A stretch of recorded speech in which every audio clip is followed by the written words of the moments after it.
على بال ما صديقي مصطفى يخلص، انا عايز اكلمكم في حاجه. الاعمده هنا علشان نبقى فاهمين، بس شكل الاعمده هنا مختلف جدا عن شكل الاعمده في المعابد الفرعونيه. المعابد هنا هتلاقي عزف النخل وهتلاقوا زهره اللوتس اهيت. طيب ده معناه ايه؟ البطالمه كانوا بيغيروا شكل المعابد من فوق. برضو بصوا هنا في 6 معابد محدش عارف ان هم مش معمولين ليه. احنا في معبد فيلة، وده احد معابد تقدير الانثى او معابد الحب زي ما بيقولوا. طبعا المعبد كان بيحكي القصه الرئيسيه بتاعت ازيس واوزوريس والكلام ده، لكن الجميل انها ذكرت في العهد البطلمي اصلا. وخلينا نرجع لرؤوس المسلات او رؤوس العمدان، وده اللي قصدي عليه.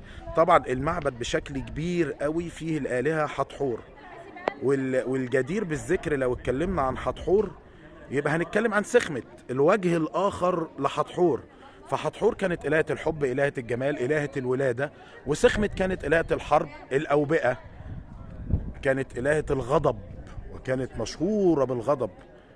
حتحور كانت إنسان بوش بقرة، سخمت كانت لبؤة بجسم إنسان، وش لبؤة بجسم إنسان. عظمة عظمة عظمة عظمة. طبعا هنهي هنهي هنهي هنهي هنهي بحورس الجميل. بس كده.